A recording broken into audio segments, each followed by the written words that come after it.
decision-making component. Do we overcomplicate it as coaches by going through this whole decision-making chain where the players they need almost the cues from the system to help them out? The answer is, in my opinion, sometimes we do overcomplicate something that's simple. I mean, it can be as complex as we need it to be in regards to principles and sub-principles and concepts and all that kind of stuff. But ultimately, the players it needs to be watered down, and it needs to be simple. Really keep it simple. I mean, you talk about all the different things, and everybody tries to teach them, right? Can you take in the information, right? Whether it's scanning, understanding, people do that by positional discipline or occupying space. People do it by moving. You know, for us, we do something very simple. If you're either active or available, if you're available, stand still. If you're not, get active. Something simple, but it's just that. And then the players, some of them are naturally really good at scanning. Some are not. Some have a feel for the game. Some don't. So it becomes a bit individual in what you're trying to help players with, so to speak. But you know, I think you come up with the best plans in the world and the build-up patterns and the strategy, and you teach them all. But ultimately, then what happens in the game is sometimes, or maybe most times, very different. So you're really trying to hopefully teach the players to be have just an understanding of what's required. Play quick, slow down, play forward, whatever that may be. But do they feel what the game needs at that moment? For us, again, simplifying it when the ball turns over, really simplifying it by you've no other choice but go get it back, right? And you can get into the details of it doesn't matter. Just the mentality of thing, who's going, who's supporting him, who's supporting him. What are distances? The pressure on the ball? No. What is the back line dropping a bit? The pressure on the ball step? All those types of things. But it's more of a mentality for us, and it's really easy with the players in our area because they're just willing. They just love that piece of it, and so that's what we try. And again, we'll call it our weapon. We'll call it our differentiators. That it's kind of relentlessness, we call it, just to recover the ball back, to keep sprinting, sprint against lost causes. Some teams, the distance is too big, just go. And again, as they get older, we can teach them when's right and when's not. But it's definitely a mentality thing, and I think we can give far too much information. I think we can give far too much tactical information with young players. And I mean, ultimately, what we try and say here is that the training is great and the game's theirs. Right? And again, can they figure it out? Can they solve it? Can we figure out when we can guide them and help them maybe?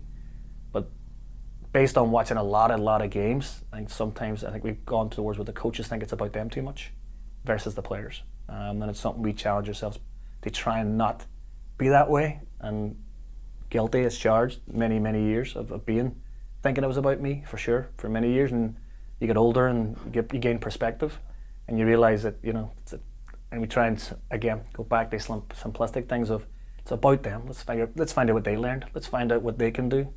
And I think we definitely need to switch it back to football and players versus coaches and too much analytics and too much data. Just my opinion. I would agree with that. I think I know the answer to this question already, first 10 minutes, but I'm going to ask it anyway. How deep does this go? This methodology, this philosophy of Red Bull is unique, it's high tempo, it's an under 10 philosophy, under 8 philosophy. Is it from top to the very bottom?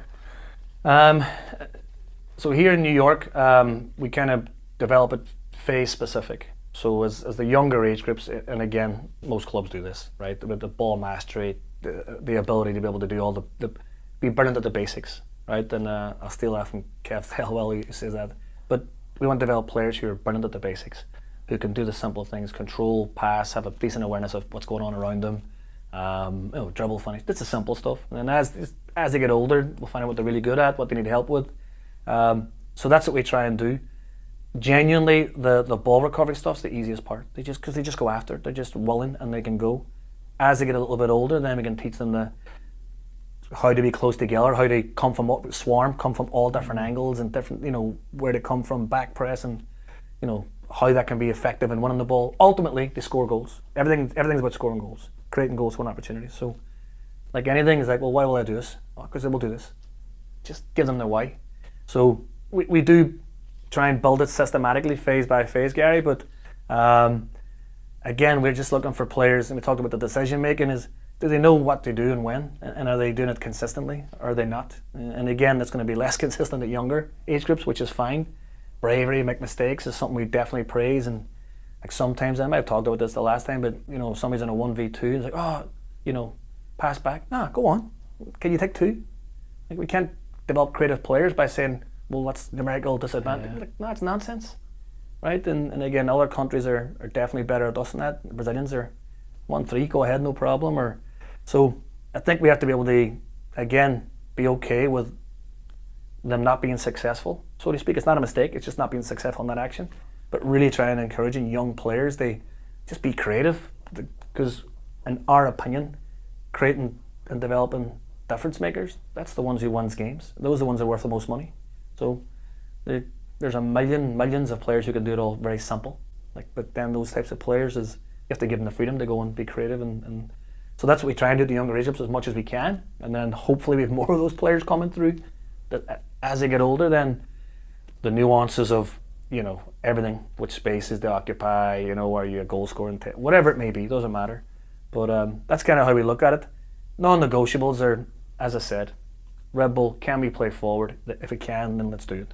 Can we be efficient with the number of passes before we get a shot in? Then let's do it. We're not definitely going to be kill you by 1,000 passes. We're not going to play back, we don't need to. And we're definitely not going to sit off the opponent and let them have the ball. Those are just kind of non-negotiables from every team, and you should be able to quite easily see a Red Bull team without the uniform and go, it's a Red Bull team. The piece there on intensity, change in intensity. You mentioned, I thought this was brilliant. In the last interview we did, you talked about how you're trying to not go 100 miles an hour all the time, move it from 100 to 70. And I still think that an attacking transition, that moment of clarity in the head, talked a little bit about it before, I think that's just the hardest thing. The coaches, I couldn't support players effectively in that there. Is there an area where you're trying to help them, or almost when you create the chaos, to think about clear, calm down in that there? Is there a secret there?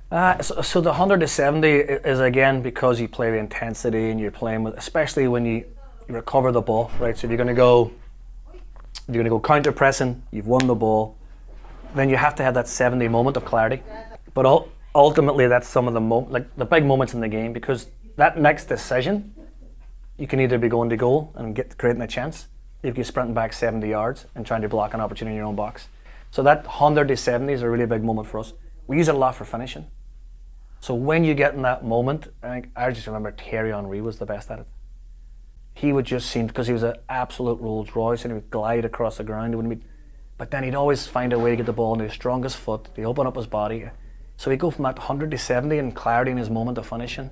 Somebody else might be different who smashes the ball, but there's still clarity. So that's what we try and teach the young players, is like, again, in the big moments, can you just bring yourself to a moment of clarity, versus if you can't do anything when you're rushed or chaotic or you're breathe. So it's what we try and teach them. It's really difficult. The transitional moment, like you say, one of the biggest challenges we have is players understanding, are we actually in transition? Just because the ball turns over doesn't mean we're in transition. Maybe they're in great shape and we can't transition, we can't go quickly, maybe for whatever reason they're in good counter pressing position, we have to play out of it. So we're just trying to get them to, again, going back to thinking about what the moment is, why they make decisions, and ultimately for us that's kind of gold. That for us is gold. If they can, the more quality decisions they can make, the better we're going to be.